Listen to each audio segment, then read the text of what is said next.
Doctor बीना मिश्रा जी, मध्य प्रदेश। राधे राधे महाराज जी। महाराज जी, मैं स्त्री रोग विशेषज्ञ हूँ। कुछ दिनों में तीज का व्रत, चौथ, नवरात्रे जैसे व्रत महिलाएं की अटूट श्रद्धा रहती है। महाराज जी, ऐसे समय में गर्भवती महिलाएं भी खुद गर्भ में पल रहे बच्चे के स्वास्थ्य का ध्यान न देकर व्रत रहती हैं। नहीं रहना चाहिए, क्योंकि उस समय आपके ही खान पान से बच्चे का पोषण होता है। जब गर्भस्थ शिशु होता है वो माँ के ही खान पान व्यवहार से पोषित होता है। तो अगर आप व्रत रहेंगी तो उसको पोषण तत्व नहीं मिलेंगे।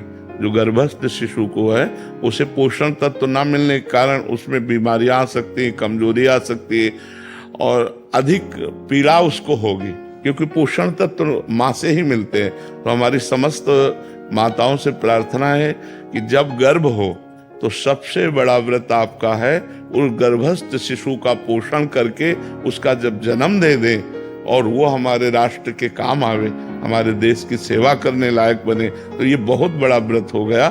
तो उस समय हमें लगता है कि जैसे निर्जला व्रत है या इस तरह के व्रतों का अनुष्ठान न करें, क्योंकि वो गर्भस्थ शिशु का पोषण माँ के ही खान पान से होता है। अच्छे सात्विक पदार्थ पावे और सात्विक वातावरण प्रकट करे, भगवत कथा सुने, ऐसे बाहरी तो करे लेकिन व्रत आदि न रहे। मुझे जैसा लगता है, क्योंकि हमने शास्त्रों में जो पढ़ा है कि माँ के ही द्वारा गर्भस्थ शिशु का पोषण होता है।